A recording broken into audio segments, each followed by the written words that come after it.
Jadi sebenarnya ini harusnya masuk ke yang sebelumnya kemarin gitu ya. Jadi sumber listrik itu kan pada umumnya ini dari PLN ya. Walaupun mungkin PLN itu ada juga yang disuplai dari swasta lah gitu ya. Jadi sumbernya ini dari PLTA, PLTP, PLTG, PLTU dan seterusnya.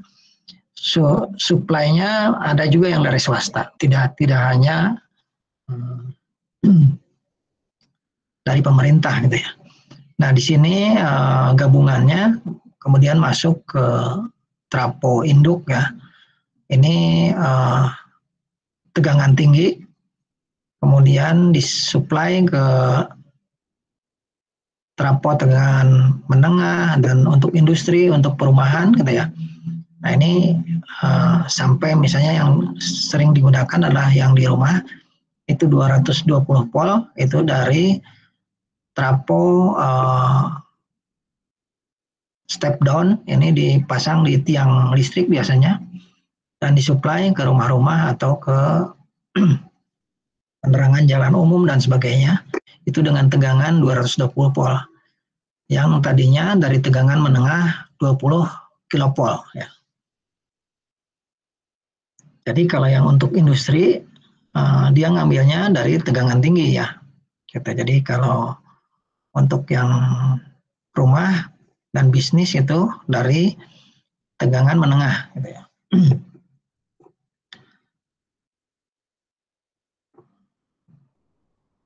Jadi kalau dibuat wiring diagram, nah biasanya kalau PLN itu menyediakan suatu gardu di sini gitu ya. Ini bangunannya juga dari PLN dan isinya ada di situ adalah kubikel ya, kubikel untuk mengatur jumlah listrik yang akan disalurkan. Kemudian dari kubikel ini kalau bangunan atau misalnya seperti kampus gitu ya, itu mesti ada trapo ya. Trapo ini untuk menurunkan dari 20 kilovolt menjadi 220 atau 380 gitu ya. Kapasitasnya tergantung berapa yang dipakai gitu ya. Misalnya ini 2000 kPa gitu ya. Kemudian dari sini akan disuplai nanti ke panel-panel. Nah ini yang akan kita bahas adalah mengenai panel-panel ini. Sumbernya selain dari PLN bisa juga dari genset gitu ya. Jadi generator set ini disuplai juga sama nanti ke panel secara bisa otomatis maupun bisa manual gitu ya. Ini yang akan dibahas hari ini adalah mengenai panel. Tadi di sini ada namanya kubikel gitu ya. Jadi kubikel ini suatu perlengkapan peralatan listrik yang berfungsi sebagai pengendali, penghubung dan pelindung serta membagi tenaga listrik ke sumber tenaga listrik. Gitu. Jadi yang dari PLN itu masuk di sini, ini biasanya dibuat jalurnya dari bawah, gitu ya. Jadi kabel tegangan menengahnya itu ada di bawah, masuk ke kubikel, nanti didistribusi masuk ke trapo yang tadi diperlihatkan, gitu ya. Ini milik PLN, gitu ya.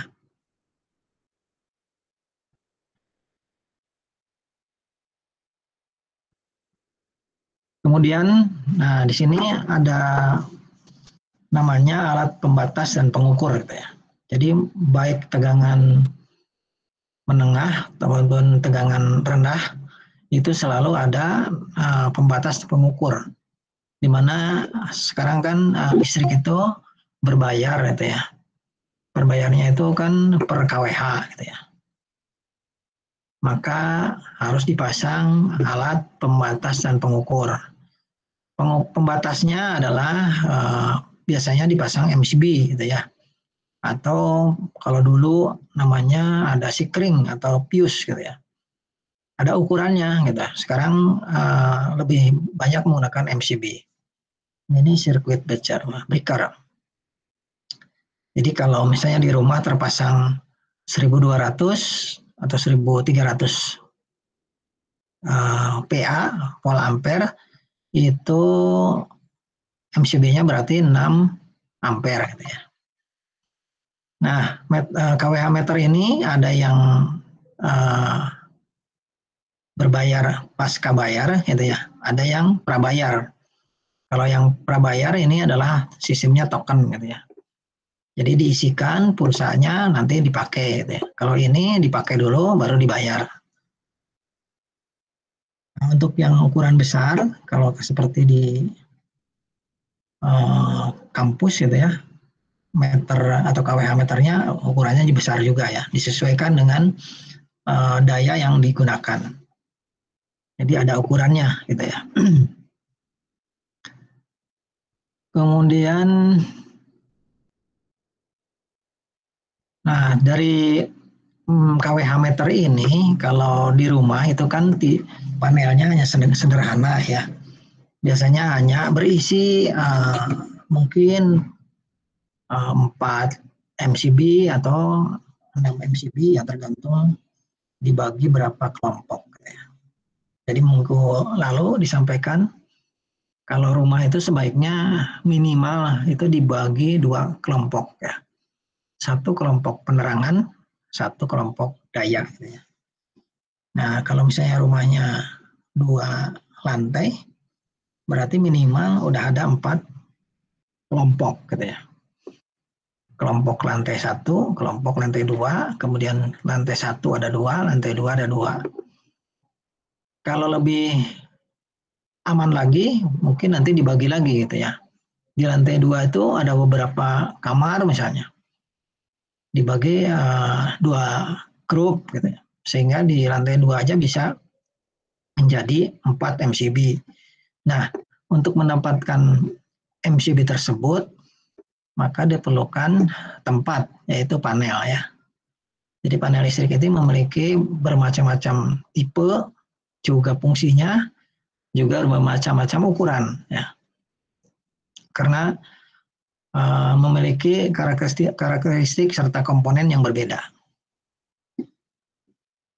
Contoh misalnya ada satu panel fungsinya untuk panel pompa khusus gitu ya. Jadi dalam satu gedung itu ada beberapa pompa misalnya, maka perlu dibuat satu panel khusus untuk pompa gitu ya. Fungsi dari panel listrik adalah untuk menempatkan komponen listrik sebagai pendukung dari mesin-mesin listrik agar bisa beroperasi sesuai dengan prinsip kerja mesin listrik tersebut. Gitu ya. Untuk mengamankan komponen listrik. Ya. Karena bila mana terjadi ada suatu hubungan singkat, maka komponen listrik yang ada di dalam panel yang berupa MCB tadi itu akan ngetrip ya turun apabila MCB tersebut sesuai kapasitasnya ya. Jadi tidak melebihi kapasitas yang terpasang. Contoh misalnya di rumah itu yang dari PLN itu terpasang MCB-nya adalah 6 ampere gitu ya. Sedangkan dibagi lagi ke sumnya si MCB-nya dipasang 10 ampere. Nah, itu kan tidak akan ngetrip kalau terjadi ada beban lebih ya. Jadi yang akan ngetripnya di yang 6 ampere. Kalau yang 10-nya nggak akan ngetrip karena terlalu besar gitu ya. Itu salah satu contoh sebagai pengaman yang tidak sesuai. Tujuannya untuk panel listrik ini dibuat adalah agar memudahkan pengoperasian mesin-mesin listrik, lampu, dan alat-alat lain. Jadi salah satu tempat bila mana terjadi ada seperti tadi hubungan singkat gitu ya, maka akan memudahkan ngeceknya gitu ya. Misalnya di titik dikasih nomor ya sebaiknya kalau panel itu di titik 1 MCB itu kemana saja, gitu ya. Titik 2 kemana saja. Jadi kalau ada yang ngetrip satu, berarti ada yang short di wilayah mana gitu. Jadi mudah ketahuan. Nah ini tujuannya adalah seperti itu.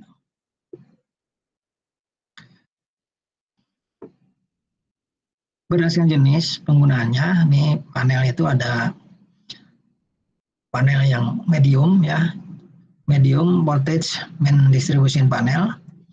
Jadi begitu dari PLN tadi masuk ke trapo ya, kemudian dari trapo masuk ke panel ini ya. Kemudian nanti disalurkan, misalnya gedung itu terdiri dari 3 lantai ya. Jadi di lantai paling bawah itu ada panel ya, yaitu panel low voltage main distribution panel gitu ya. Di situ nanti akan dibagi juga ya, dibagi ke masing-masing lantai juga. Nah di tiap lantai nanti ada panel lagi kalau bangunan itu kompleks gitu ya. Maksudnya tuh isinya banyak mesin, banyak alat-alat yang menggunakan listrik gitu ya. Sehingga dari panel lantai itu dibagi lagi, ada panel penerangan, ada panel daya gitu ya. Karena jumlahnya banyak daya yang digunakannya, jadi nanti di dalam panel pun banyak juga isinya MCB-nya gitu ya, untuk bagi-bagi setiap satu lantainya gitu ya. Kemudian ada lagi panel LP-SDP gitu ya, low voltage sub distribusi panel. Jadi sub dari panel yang kedua ini dibuat panel ini. Jadi panel yang pertama ini berfungsi sebagai pemutus pemisah menyalurkan dari yang tegangan 20 kP gitu ya. Jadi dari kubikel masuk ke panel ini, masuk ke trapo, kemudian masuk ke panel ini gitu ya.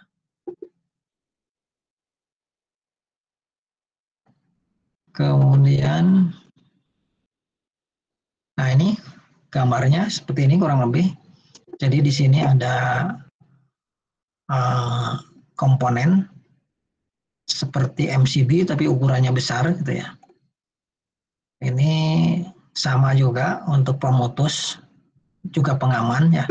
Jadi kalau ada sesuatu di bawahnya atau di sub panel ini, maka komponen ini bisa dimatikan secara manual ya. Kalau misalnya terjadi ada beban lebih dari panel-panel subnya, maka ini juga akan memutus. Hanya bedanya untuk menaikkan kembali, karena ukurannya besar, ini harus dipompa. Jadi di pinggirnya ini ada tuas untuk memompa. Begitu sudah penuh mengisi hidroliknya, kemudian nanti tinggal pijit untuk meng-on-kan kembali.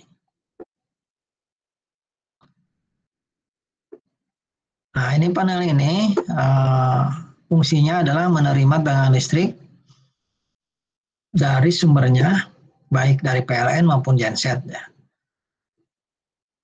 atau bersamaan. Fungsi lain adalah menghemat listrik ya. Jadi kenapa disebut menghemat? Jadi karena terorganisir semua panel itu ya. Jadi tidak ada yang ngambil langsung dari panel yang lebih di atas ini gitu ya.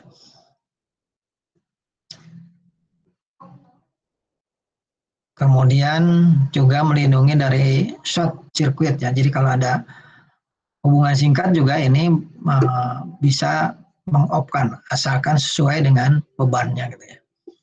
Tapi kalau kapasitasnya terlalu besar seperti tadi tidak akan ngetrip gitu ya. Nah di panel ini sudah dilengkapi dengan di sini ada voltmeter, ampere meter gitu ya. Sehingga bisa dibaca di sini berapa arusnya gitu ya. Semua bisa dibaca di panel ini. Jadi kalau tegangannya turun, voltasenya bisa kebaca di sini. Ini juga sama, jadi di bawahnya dilengkapi dengan komponen seperti MCB tapi ukuran besar.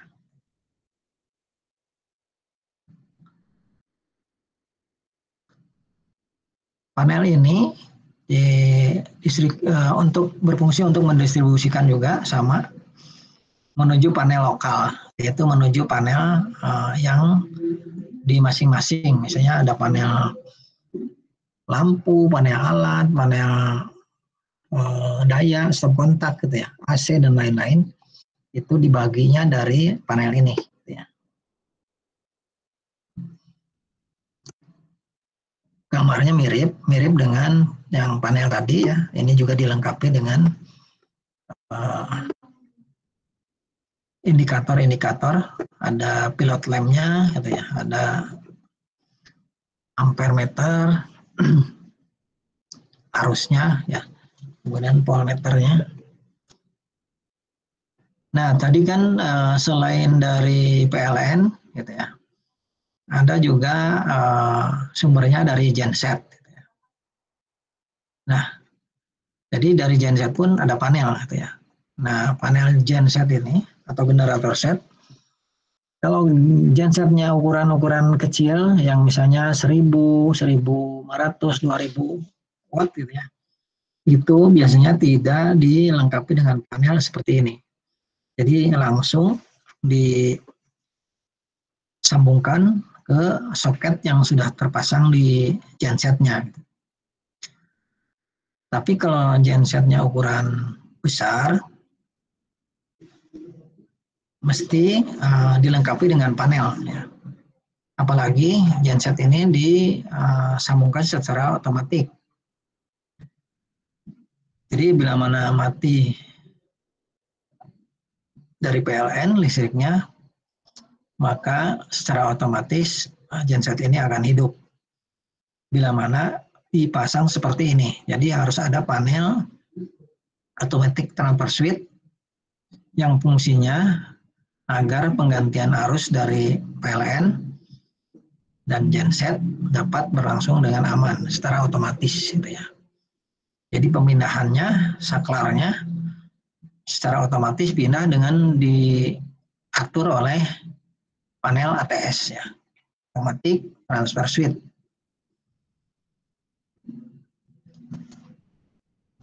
Kemudian ada panel AMF.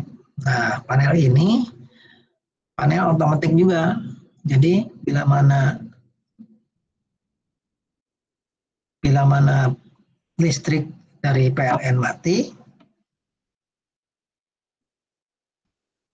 maka untuk menghidupkan genset tersebut diatur oleh panel ini, gitu ya. Jadi begitu di situ ada yang mengatur untuk starter di mesinnya diatur oleh ini, gitu. Jadi begitu mati langsung dieselnya hidup, gitu ya, dalam beberapa detik dan tidak ada warming up, gitu ya. Jadi begitu hidup, pokoknya langsung dikasih beban. Itu durasinya ya tidak lebih dari 5 detik gitu ya. 5 detik secara otomatis si genset itu hidup, kemudian 5 detik lagi genset itu nyambung listriknya. Kemudian kalau terjadi ada beberapa genset ya, misalnya ada 2 genset lah gitu ya. Ada 2 genset, karena setiap genset mesti si listriknya misalnya frekuensinya berbeda gitu ya. Yang satu 50, yang satu 51 misalnya. Nah itu kan jadi tidak sinkron. Maka perlu disinkronisasi. Gitu ya. Maka di sini ada panel synchronizing gitu ya. Fungsinya adalah menghubungkan listrik dari 2 atau lebih dari generator sehingga sumbernya menjadi sama gitu ya. baik voltasenya, frekuensinya itu disinkronkan.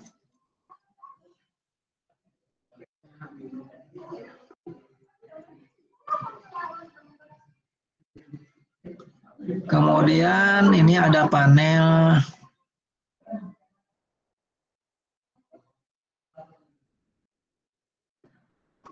untuk mempertahankan faktor dari Kospi-nya listrik gitu ya. Jadi nanti di bawah ada penjelasan. Jadi di panel ini si listrik itu tidak ada beban terlalu besar atau beban fluktuasinya besar gitu ya. Sehingga dipasang panel ini tetap untuk efisiensi daya gitu ya. Tidak ada kelebihan beban gitu.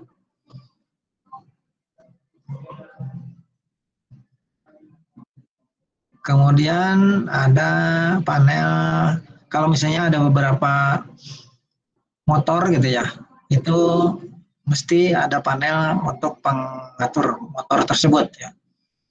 Ada motor secara langsung disambung, jadi motor direct online sebagai mengatur pengesuaian motor-motor listrik dengan langsung menghubungkan atau memutuskan motor dengan sumber listriknya gitu. Jadi di sini diatur si motor listrik itu dilengkapi dengan MCB-nya.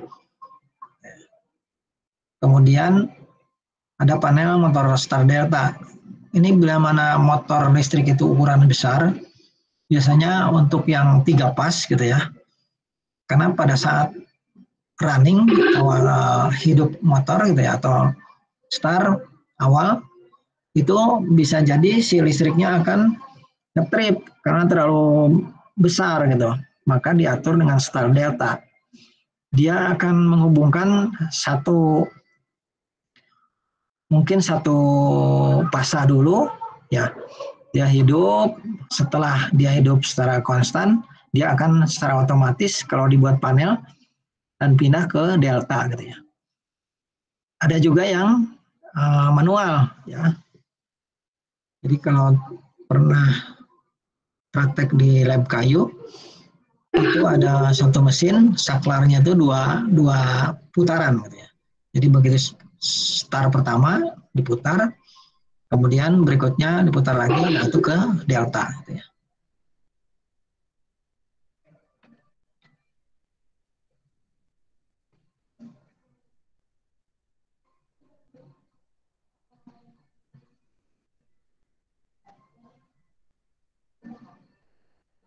Oke, ada panel MCC. Jadi panel ini untuk aplikasi pusat pengontrolan beberapa kumpulan motor. Jadi mirip seperti yang atas, cuman yang ini bisa dikendalikan secara jarak jauh gitu ya. Jadi menggunakan PLC. Jadi seperti menggunakan remote gitu ya. Selain remote juga sekarang dihubungkan dengan misalnya dengan HP gitu ya. Jadi dari kejauhan bisa dikendalikan. Untuk memutuskan atau menghidupkan itu bisa secara jarak jauh. Ini sudah banyak di panel PLN itu seperti itu. Kemudian ada panel PSD gitu ya. Panel ini berfungsi mengoperasikan motor induksi dan inverter yang menggunakan frekuensi tegangan. Jadi untuk mengatur kecepatannya. Ya.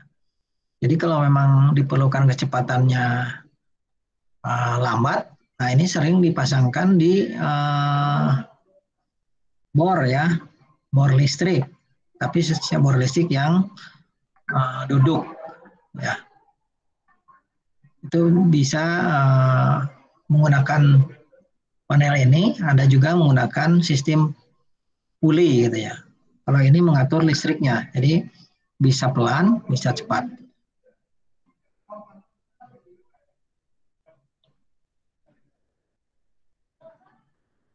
Panel kontrol daya, jadi ada hubungannya dengan yang tadi panel yang untuk menghematannya.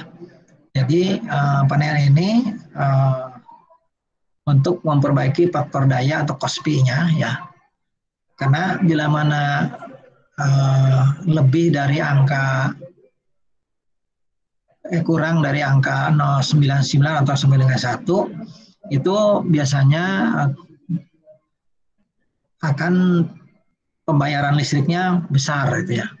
Karena nilai KPI-nya lebih gitu ya. Maka ini yang biasanya diatur ada panel kontrol daya gitu ya. Sehingga ini dapat menghemat tagihan listrik terhindar dari denda PLN. Jadi untuk pabrik-pabrik gitu ya, biasanya pasang seperti ini. Kalau ini panel distribusi yang tadi disebutkan dari panel yang lantai, kemudian didistribusi ke panel-panel, ada panel hidran, lampu, lift, dan sebagainya. Ya. Atau panel pompa yang mengatur penuhnya, misalnya tangki air di atas gitu ya, atau group tank itu dikontrol dengan water level control, jadi dihubungkan ke panel sehingga bila mana penuh langsung mati. Di rumah di rumah juga bisa dipasang, yaitu dengan menggunakan radar, tapi tidak menggunakan panel karena bisa langsung disambungkan ke pompanya. Jadi bila mana penuh tangki di atasnya langsung motornya atau pompanya mati gitu ya. Nah, di dalam panel ini ada beberapa komponen, mulai dari MCCB, busbar, magnetic conductor, MCB, pilot lamp, dan seterusnya. Ini kita bahas satu persatu. Apa sih itu MCCB? Gitu ya. Nah, kalau di rumah jarang lah menggunakan MCCB karena ampernya kalau MCCB itu dari 100 ampere ke atas gitu ya. Jadi ini fungsinya sebagai pengaman juga, sebagai pemutus juga. Jadi kalau ada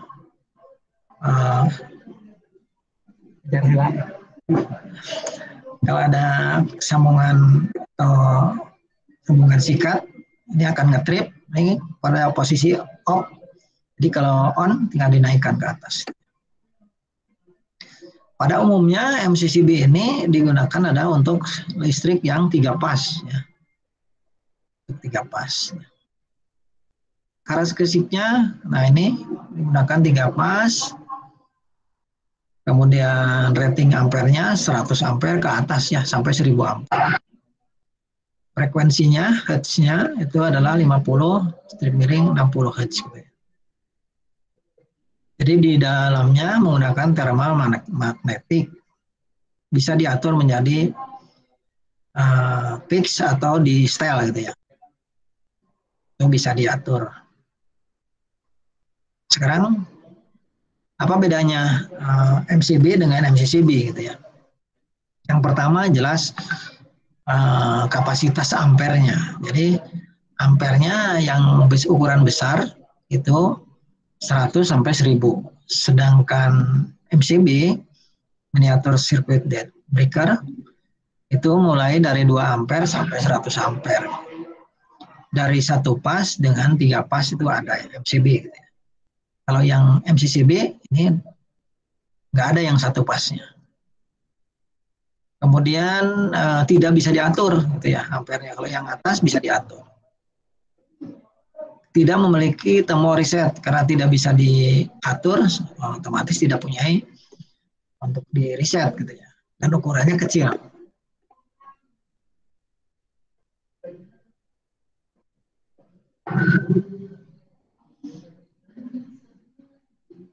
Nah, dari penjelasan di atas, ternyata MCCB banyak sekali fungsi dan spesifikasi yang harus diketahui agar tidak salah memilih komponen. Kemudian busbar. Tadi di lampannya itu ada busbar, yaitu plat strip tembaga ini untuk menghubungkan dari beberapa kabel gitu ya.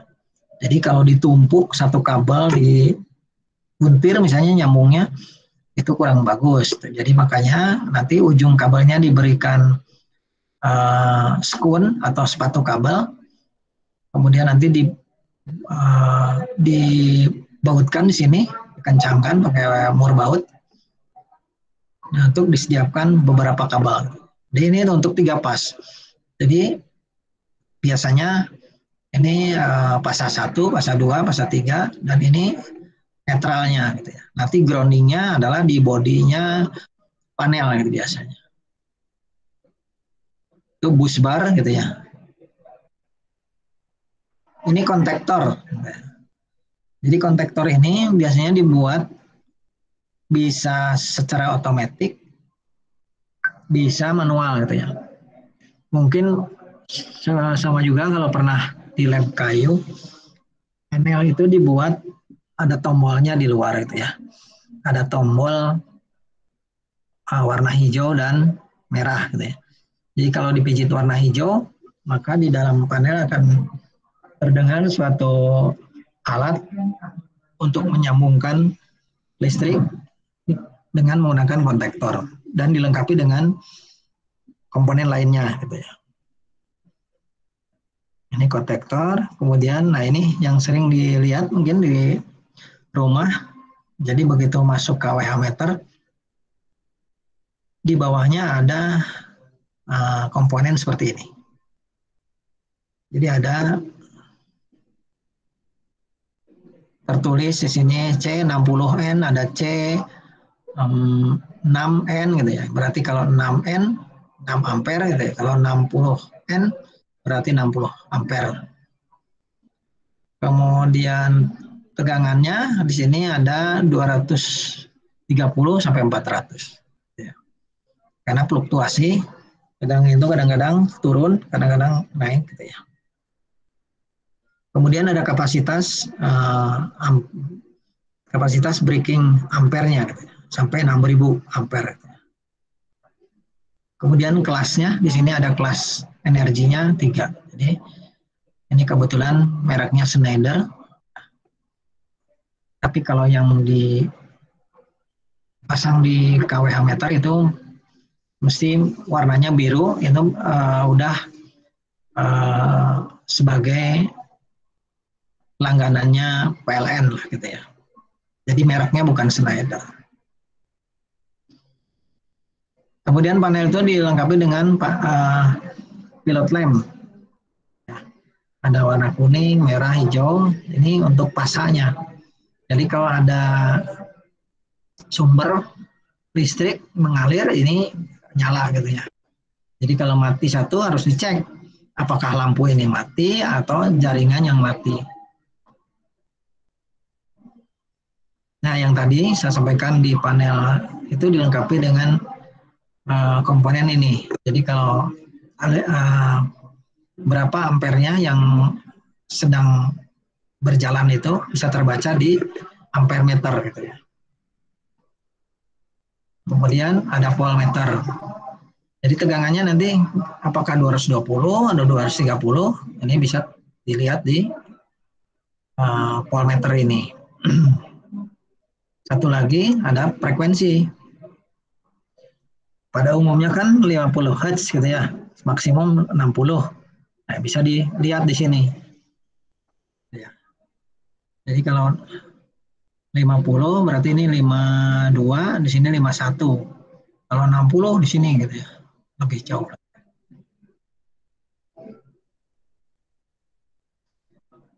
Selektor. Nah, untuk penggunaan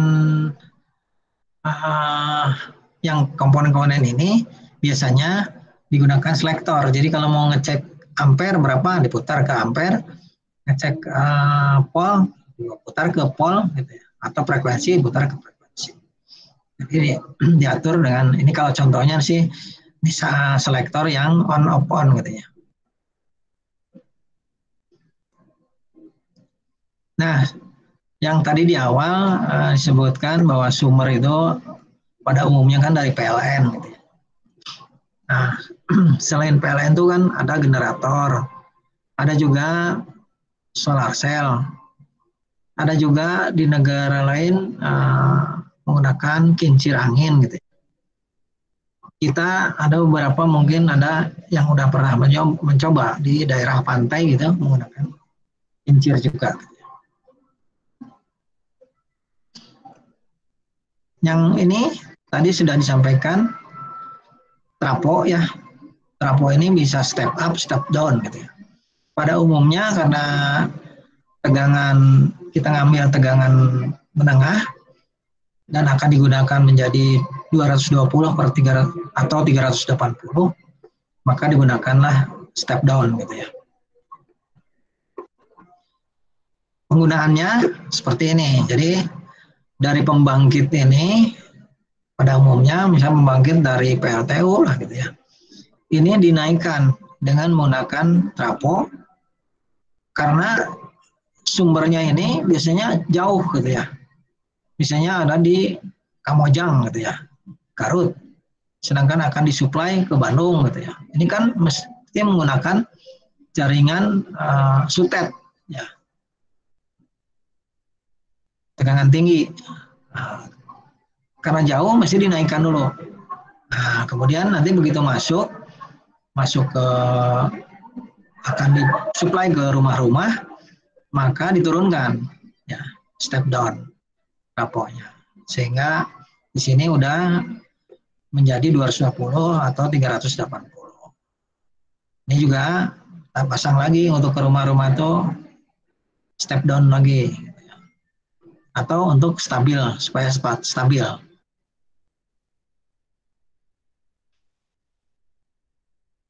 Nah, mungkin sering lihat, nah ini step down yang didistribusikan ke rumah-rumah. Gitu ya. Jadi biasanya ada yang dinaikkan, ada yang diturunkan ya. Kalau dari tegangan yang sumbernya ini turun, maka di sini distabilkan supaya tetap 220. Ini sama dengan yang tadi ya.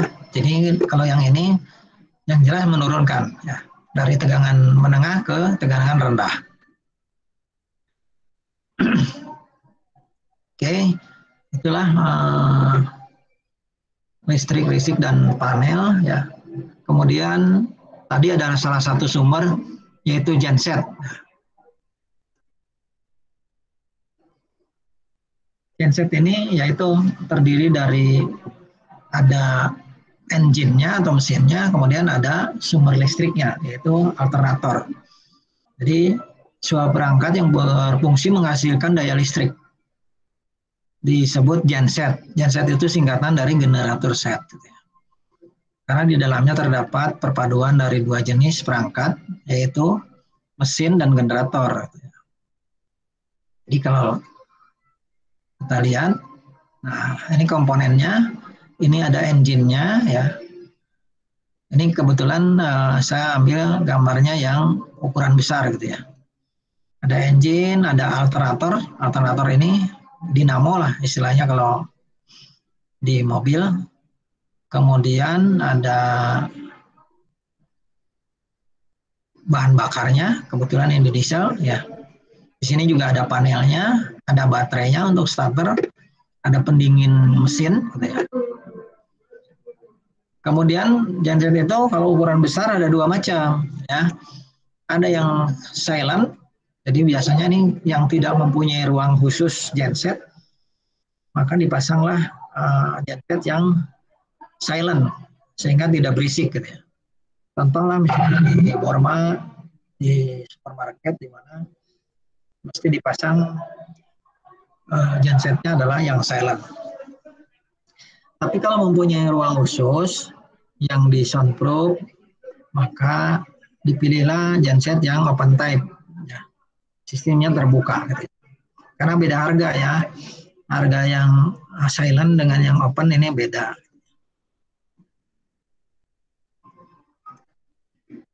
Nah, genset itu ada yang keluarannya ada yang AC ya, seperti yang PLN gitu ya. Ada juga genset DC. Biasanya genset DC itu digunakan untuk pembahasan. Lagi ngajar dulu, Bu. Ngajar dulu. Nah ini jadi ada dua macam, AC dan DC. Nah engine-nya kalau ukuran besar, ini pada umumnya diesel ya, kalau ukuran besar. Tapi untuk yang kecil biasanya ini menggunakan bensin. Ya. Ada merek Honda, Suzuki dan lain-lain gitu ya, untuk yang ukuran kecil. Dan banyak lagi sekarang genset buatan-buatan Cina ya, murah, gitu. Wah meriah. Ini alternatornya ya atau dinamonya yang sumber listriknya. Jadi dari tenaga mekanis menjadi elektrik, keluarnya listrik gitu ya. Jadi diputarkan oleh mesin. Nah, di sini ada kumparan lilitan kawat yang untuk mengeluarkan energi listrik. Kalau bentuknya ya seperti ini. Jadi kalau ukuran besar seperti ini dilengkapi dengan panel, tapi ukuran kecil tidak lengkapi dengan panel. Ya. Jadi hanya ada soket atau stop kontak yang udah tinggal nyambungkan. Demikianlah mungkin tambahan untuk listrik ini. Hari ini mohon maaf, kebetulan nih udah mau mulai rapat koperasi. Tapi barangkali ada yang mau ditanyakan, silakan.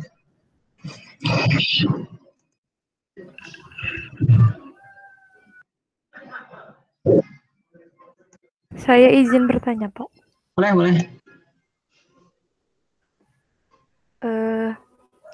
Mengenai ini, Pak, hubungan pendek arus listrik itu kan sering sekali ya terjadi yang menyebabkan kebakaran. Nah, hal apa yang bisa menyebabkan hubungan pendek arus listrik tersebut tuh terjadi karena apa gitu, Pak?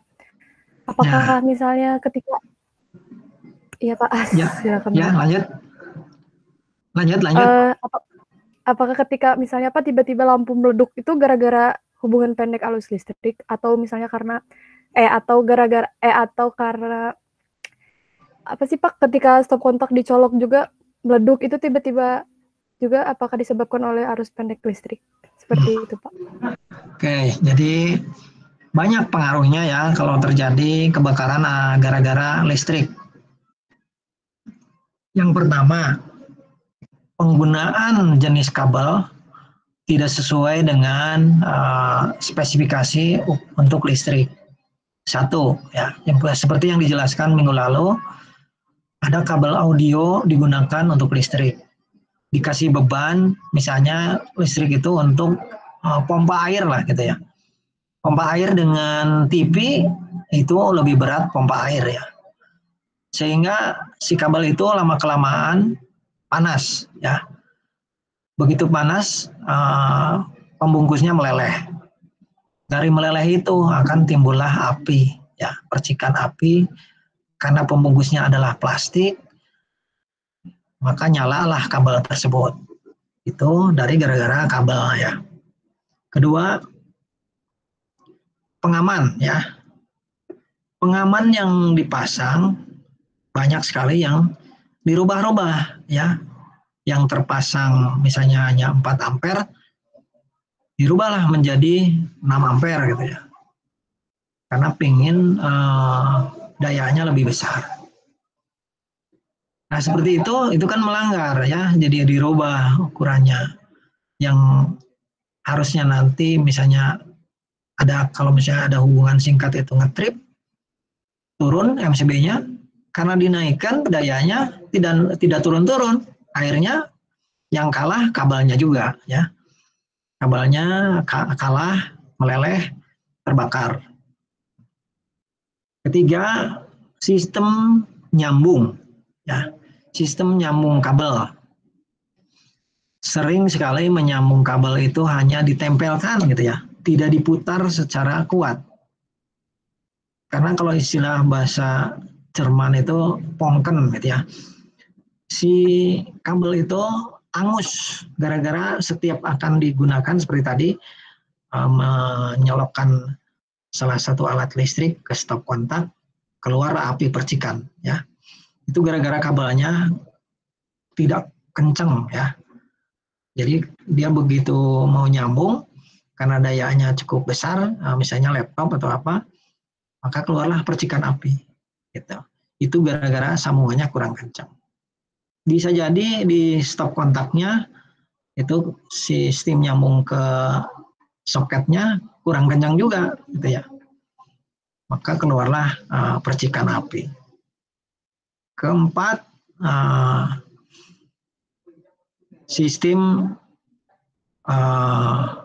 pengkabelan, misalnya yang pemilihan jenis kabel untuk tanah salah pilih gitu ya. Yang harusnya pakai NYY digunakanlah NYM. Kemudian begitu ditanam di tanah ada sambungan. Nah, sambungan itu yang dihajar adalah sama semut biasanya. Ya. Jadi di situ akan, karena mungkin pembungkusnya kalau bagi semut itu manis lah gitu ya, dimakan semut. Nah begitu hujan, tanahnya basah, maka terjadilah hubungan singkat atau konsleting. Kalau begitu konsleting akan merusak perangkatnya, MCB-nya akan rusak ya, karena jadi ada hubungan singkat juga. Begitu mungkin yang timbul dari listrik menjadi kebakaran. Terima kasih Bapak. Ya, ada yang lain?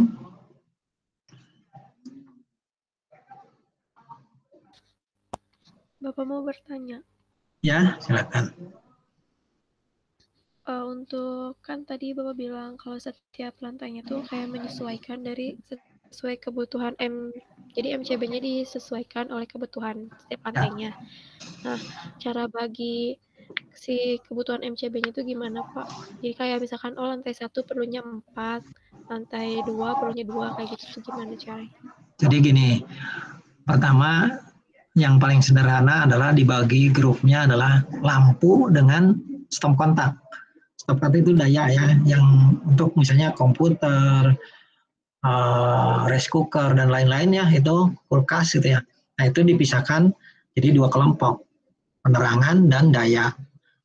Nah kemudian untuk berapa kapasitasnya harus dihitung yang akan dipasang. Kulkas itu berapa watt ya, komputer itu berapa watt, kan di name tag-nya ada ya. Jadi di name tag-nya ada, jadi kalaupun tidak ada, mesti ditulis ampernya. Nah kalau ditulis ampernya, minggu kemarin udah diberikan tuh rumusnya, jadi tinggal hitung keluar dayanya. Setelah dihitung semua dayanya, nah berapa ampernya? Oh ternyata perlunya 4 ampere gitu ya. Pasanglah MCB-nya yang 4 ampere gitu ya. Kalau dia lebih dari 4 ampere akan ngetrip. Ya, itu pengamannya. Jadi dibagi dulu kebutuhannya apa di rumah itu. Kalau 2 lantai seperti tadi, minimal, sangat minimal sekali ya. Di lantai 2 itu adalah penerangan dan daya. Di lantai 1 penerangan dan daya. Sehingga udah 4 MCB-nya. Tapi kalau rumahnya besar, dibagi lagi ya. Misalnya di lantai 1 penerangan dan daya. Nah di subnya dibagi lagi, yang terutama yang daya ya. Yang dayanya harus dibagi 2 tuh. Untuk kebutuhan pompa air yang besar misalnya, yang seharian nyala terus, kulkas ya, rice cooker yang sering di dapurnya apa, kalau ada kompor listrik, nah itu harus terpisah. 1 MCB lagi, 1 panel lagi atau MCB lagi untuk daya yang lainnya. Jadi bisa jadi 3 tuh MCB-nya 1 lantai. Misalnya kalau di lantai 2-nya karena ada pemanas air, nah dibuatlah MCB khusus. Ada AC, harus khusus MCB-nya. Makanya makin banyak MCB-nya. Kalau rumahnya ukuran besar atau misalnya bukan rumah lah, kantor lah gitu ya. Kantor itu kan peralatannya banyak gitu. Kan dibuatlah grupnya banyak untuk menghindari ya itu tadi terjadi hubungan singkat, kebakaran dan sebagainya. Itu mungkin Mila.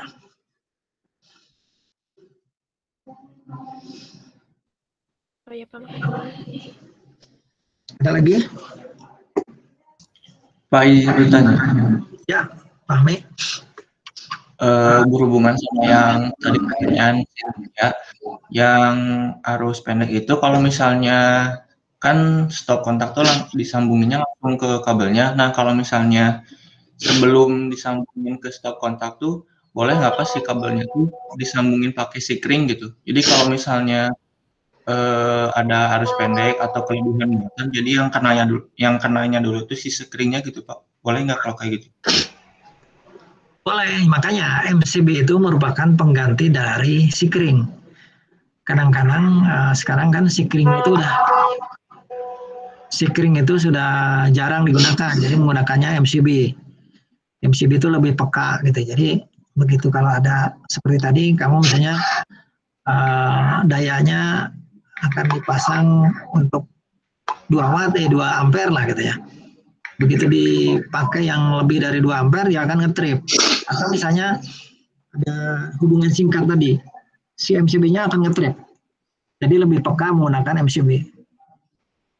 Jadi lebih bagus lah kamu misalnya di kamar menggunakan komputer. Nah, dari stop kontak itu pasang aja MCB di kamar. Jadi kalau ada apa-apa, tapi harus lebih kecil dari MCB yang utamanya.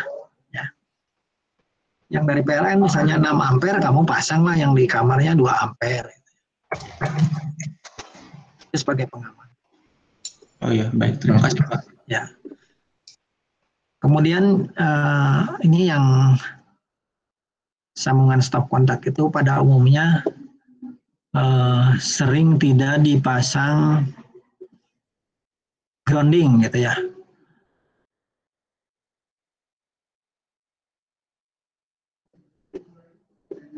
Grounding, karena di grounding itu menghindari kalau terjadi ada petir itu bisa terhindar ya. Kadang-kadang pesawat TV itu gara-gara groundingnya habis terbakar. Nah, stop kontak ini mesti lubangnya ada 2 nih, di pinggirnya ada lubang lagi. Ini groundingnya. Nah, pada umumnya silahkan coba di rumah buka ya. Apakah ada kabelnya tidak nih yang di pinggir ini? Kelihatan nggak muncul? Kelihatan Pak. Nah, Terlihat Pak. ya, jadi ini arde grounding. Nah, kabelnya biasanya kalau terpasang ada 3. Yang kuning dipasang di grounding, yang ini adalah yang hitam, yang satu biru gitu ya. Atau misalnya coklat dan biru. Jadi ada yang birunya yang netral, yang pasanya yang coklat. Nah, kabelnya seperti ini gitu ya. Jadi ada yang pasanya. Kalau yang benar ini selalu seperti ini. Jadi pasanya itu adalah sebelah, kalau di depan sebelah kiri ya, kalau menghadap ke sini sebelah kanan. Anggaplah kita menghadap ke sana, jadi sebelah kirinya, ya sebelah kanannya netralnya yang biru. Yang tengah ini biasanya kabelnya kuning ya, grounding. Ini kalau dibuka tutupnya seperti ini sambungannya. Kemana nyambungkan grounding? Nah, grounding itu biasanya di bawah panel atau di bawah KWH meter itu ada kabel yang ditancapkan ke tanah. Mudah-mudahan di rumah masing-masing ada groundingnya. Nah, ini kabelnya masuk disambungkan ke stop kontak yang tadi yang kuning. Jadi kalau dilihat pengkabelannya seperti ini. Nah, dari KWH meter itu ada groundingnya ke bawah, ini disambungkan melalui jaringan instalasi. Yang merah itu adalah pasanya, ya. Yang biru adalah netralnya, dimasuk. Nah, yang kuning adalah groundingnya. Jadi stop kontak itu harusnya seperti ini. Harus ada groundingnya. Jadi, boleh. Jadi kalau ada steker listrik, bisa kelihatan nggak ya? Steker listrik seperti ini nggak ada groundingnya.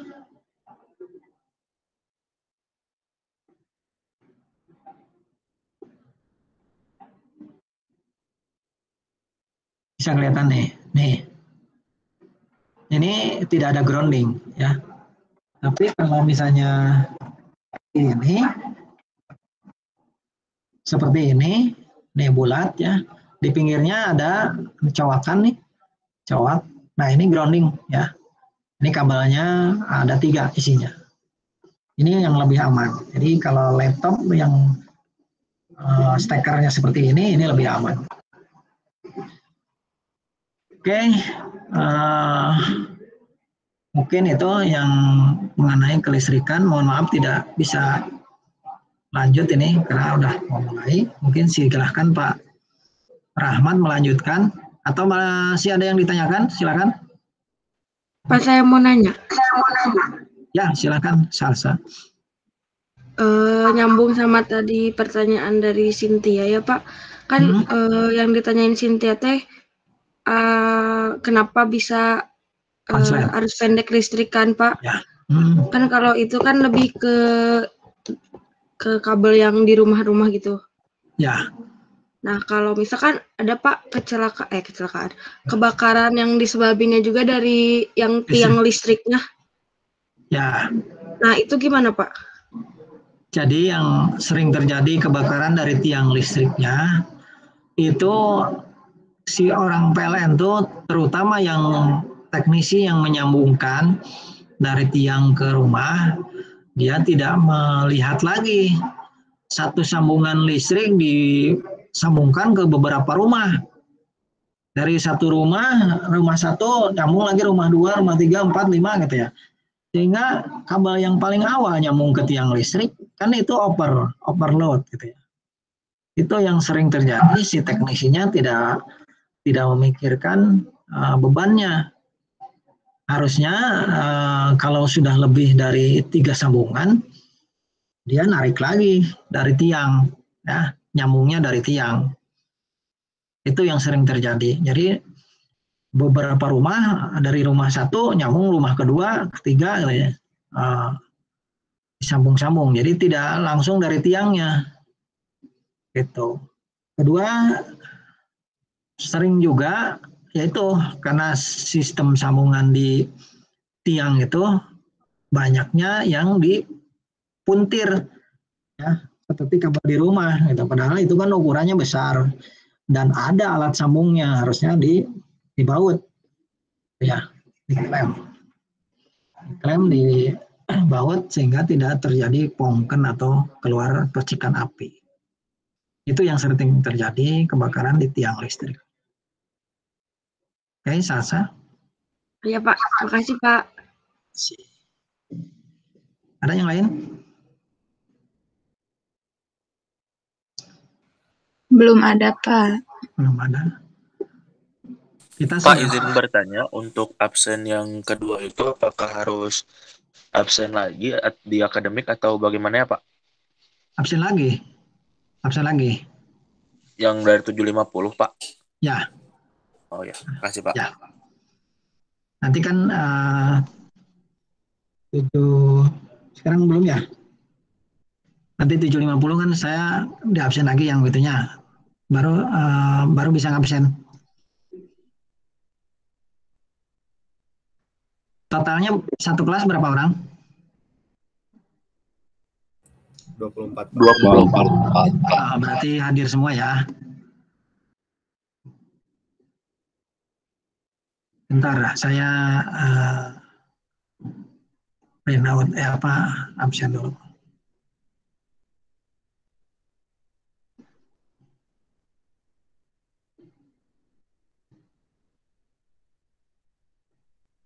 Nanti ininya dikirim ya, PPT-nya.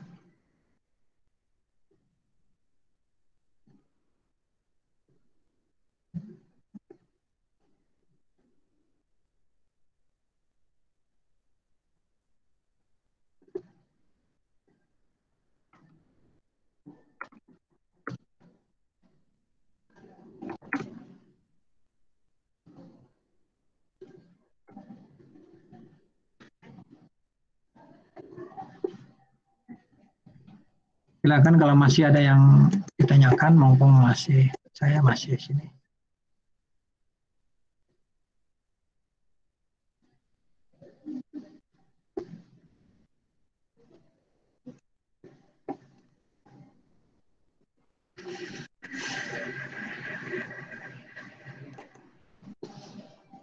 Kalau tidak ada, mungkin dicukupkan dulu, tapi tetap mungkin nanti absen saya buka ya supaya bisa ngabsen.